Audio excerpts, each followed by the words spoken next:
Yeah, that got my attention. That thing took forever to stop. You know, even though we're only running 35-inch tires and a little 3-inch lift, this thing could still use some serious help in the braking department. You know, this performance rotor kit is going to be the perfect solution for someone that just wants to improve their odds of survival in a panic stop, or even in a steep downhill low range situation without breaking the bank. So if the full meal deal that big brake kit has to offer is going to be just a little over the top for your needs, the performance rotor kit is going to be the perfect fit. You know, rather than risking my life and wasting your time driving this all the way back to the shop to put the performance rotor kit on, I'm thinking we'll just do it right here. I mean, if I can put this kit on out here in the middle of this field, surely you can do it in your driveway.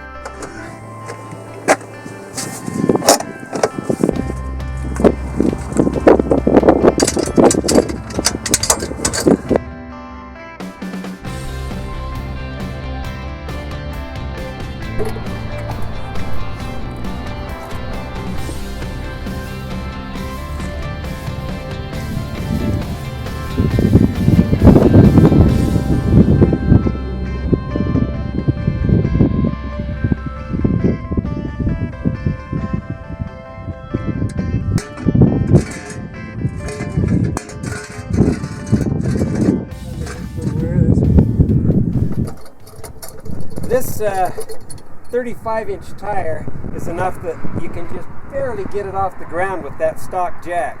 If you're not under perfect conditions, it's not going to get a 35 off the ground. We're going to do is start with these 13mm caliper bolts, and if you're lucky, they'll come out. If you're not, that whole pin's going to spin on you. If it does, no biggie. They give you a little flat to put a hand wrench on there. Just put a 15 on it and breaks it loose, and out we go. They've got a little Loctite on them. Once you break that off, you're good.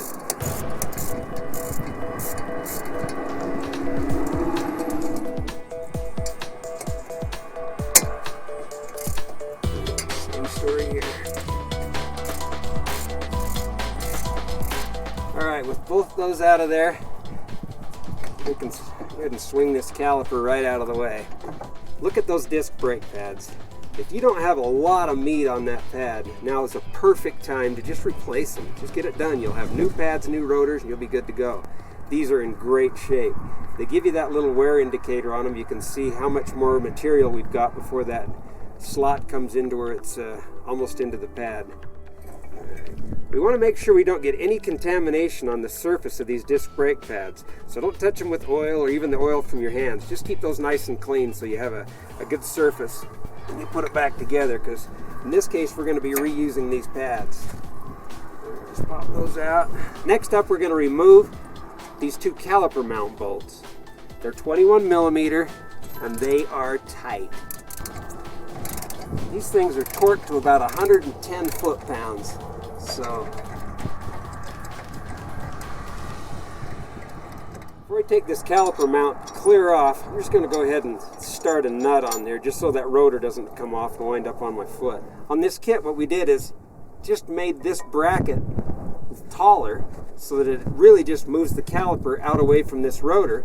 That gives us more clearance so that we can go to a larger rotor. By going to a larger rotor, it's just a leverage thing. It's just like this little cheesy ratchet that I have here. It's designed so that you can use it in a tight space and get your movement on it, but if it's too hard to go, just extend it out.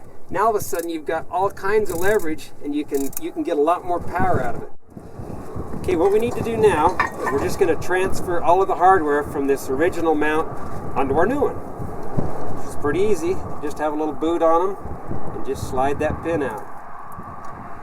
This one's pretty oiled up and greased up, and that's really good. You need to make sure yours are as well. So before you put yours back into this new one, just get you some disc brake caliper grease. It's synthetic stuff. It's kind of a high temperature grease. Never hurts to have this stuff well lubricated.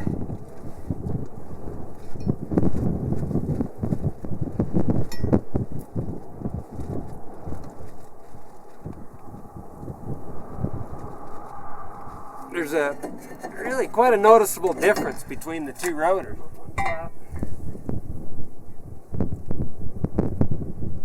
quite a bit bigger.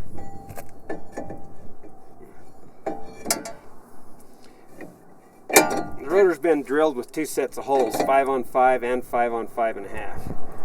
Once you've got the rotor on, when you put your safety lug nut back into place, just throw it onto one of those lower lug studs. That way, it'll just hold that rotor up, straight up and down for you, so you don't have to fight it while you're putting that caliper bracket on. Before we install that new caliper mount bracket, we're going to just transfer these anti-rattle clips. We're just going to move them from one position straight onto the next one. So we just need to put them in the same spot so you don't have to think about it. This is something that's really good to do. If you ever get kind of a squeak going in the rear end of your Jeep that you can't find it, you think it's in your suspension or whatever, check these little clips.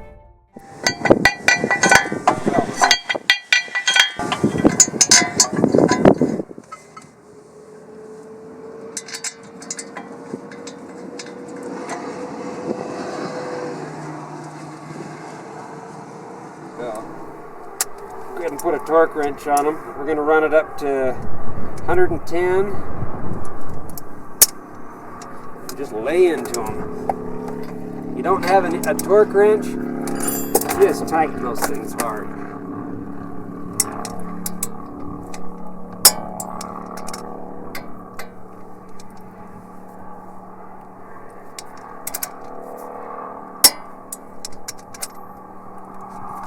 Before we put these pads in, I just like to put just grease up the very ears on those pads, just so I don't get any squeak out of them.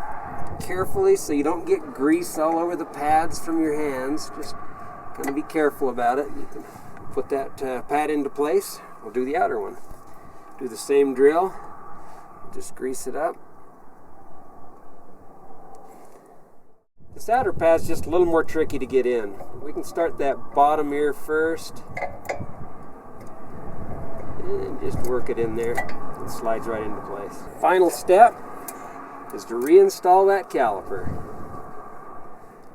Now you'll notice that you may have a little more thickness in the new rotor than the other one, so as you put it on, just kind of give it a little push and you can compress that piston back into the caliper a little bit and they'll slide right on. We're going to do the same drill with our Loctite on them.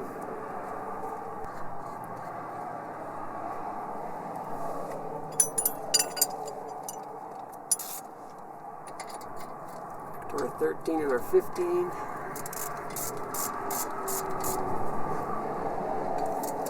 And just snug those up.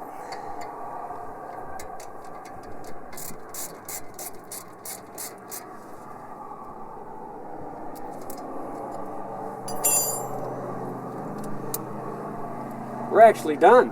All we got to do is put a tire back on it. We don't need to bleed the brakes. We don't need to do anything else. It's pretty simple. The only downfall of going with the Performance Rotor Kit is if you don't happen to have a 17-inch wheel, it's not going to go back over the top of it. Luckily, most of the JKs have 17s on them. Next time we get the wild hair that we ought to do an install out in the middle of nowhere, I think we're going to have to rethink it. I feel sorry for you guys doing these things out in your driveways. I'm going to go back to the shop. But before we do, let's go see how this stops.